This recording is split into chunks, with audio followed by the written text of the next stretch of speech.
What WWE higher-ups told the Usos about Roman Reigns. That irritated Jimmy. Hello guys, welcome back to my channel. For the latest news update, please subscribe the channel and press the bell icon. The Usos are considered one of the most iconic WWE tag teams in recent memory. Jimmy Uso recently discussed how their team evolved over the years, sharing an interesting incident involving Roman Reigns. Before the Usos became part of the Bloodline's first iteration, they used to wear mirrored face paint and had a much more energetic entrance. At that time, they were not yet the main event talents they would later become. When the moment came to transition to their modern characters, Jimmy recalled how they initially refused to wear face paint, despite higher-ups asking them to, citing what he considered an odd reason. While Jimmy insists that the Usos look quite different from Roman Reigns, the two brothers being twins makes it common for Jimmy to be mistaken for Jay, even backstage in WWE. Jey Uso is set to battle CM Punk for the vacant World Heavyweight Championship at WWE Saturday Night's main event on November 1st. Punk pinned Jey in a #1 Contenders triple threat match that also featured LA Knight. The Yeet Master earned the opportunity after winning a battle royal on last week's Raw to determine Punk's opponent. While Jey Uso remains incredibly popular with a portion of the WWE universe, putting the title around his waist again at Saturday night's main event might not be the best move, for 4 main reasons.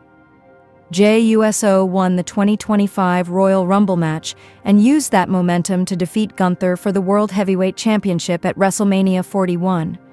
It was a feel-good moment for a superstar who had fallen short in several previous attempts to capture major gold and overcome the ring general. However, some fans may feel it would simply be a repeat of what WWE has already done this year. Creative teams should focus on exploring new storytelling directions instead of revisiting the same plots. Few stars can deliver a promo as effectively as CM Punk, known as one of the best talkers in the business. Kevin Owens, Louisiana Knight, and Becky Lynch can also be counted among WWE's strongest mic performers. Jey Uso's promo skills are decent, and his energetic catchphrases are crowd-pleasers, but when it comes to being the focal point of a brand, the champion must consistently deliver compelling promos to maintain audience engagement. Waving his hands and shouting, "Yeet!"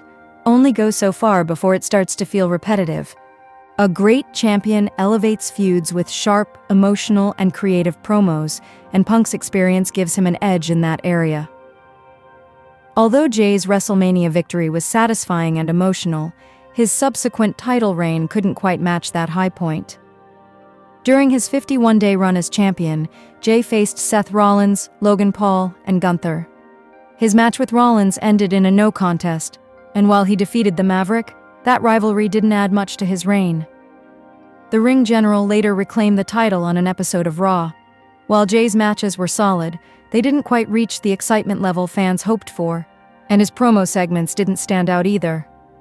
If he wins the title again at Saturday night's main event, it could feel repetitive. No matter how beloved Jey Uso is by live audiences, CM Punk remains a larger-than-life figure in professional wrestling.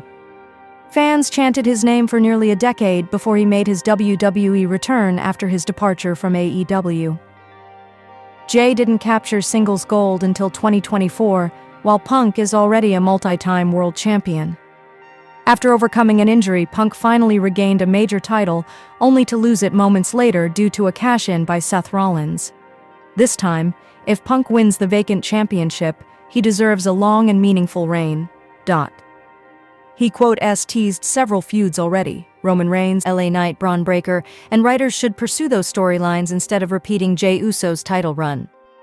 The Usos joined WWE in 2009 and moved to the main roster a year later. They started wearing face paint in 2013, a year after The Shield debuted on the main roster. Speaking on the Cheap Heat podcast, Jimmy Uso revealed that WWE officials wanted the Usos to wear face paint so that they could be easily distinguished from Roman Reigns. The Usos went through a character change after the return of the brand split in 2016. The multi-time tag team champions turned heel after being drafted to SmackDown and dropped the face paint.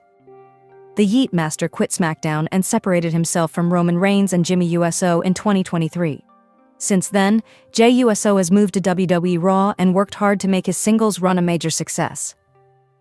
Recently, Big Jim appeared on Cheap Heat with Peter Rosenberg.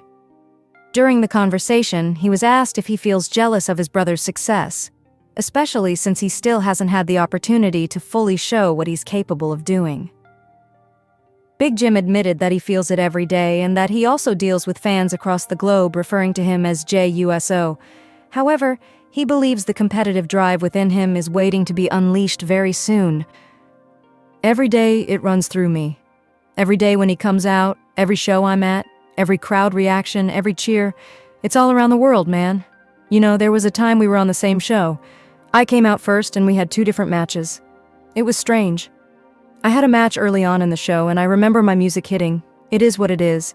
I'm not saying I don't like what I'm doing. I love it. But every time I see my brother come out, there's another level. There's a certain superstardom that he's reached. I go around the world, man. It used to be, hey, what's up, USO? You're the USOs.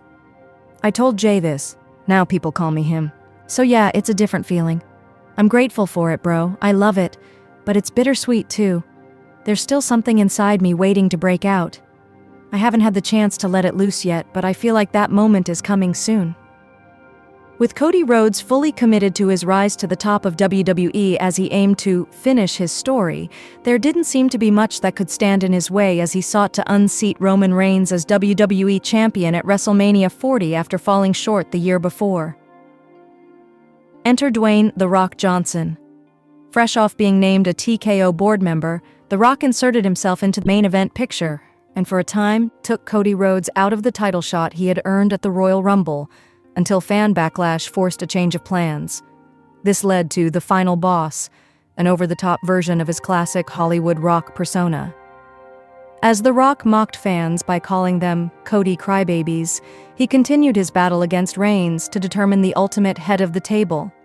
However, the WWE Universe pushed back with the "We Want Cody" movement, eventually ensuring that Rhodes participated in the main events of both Night 1 and Night 2 of WrestleMania 41, first teaming with Seth Rollins against Rock and Reigns, and then closing the weekend with his rematch against the Tribal Chief. Though fans turned on The Rock for a time, everything came full circle in a historic main event that saw Rhodes finally capture the title he had chased for so long, with special appearances from John Cena, the USOs, Rollins, and The Undertaker.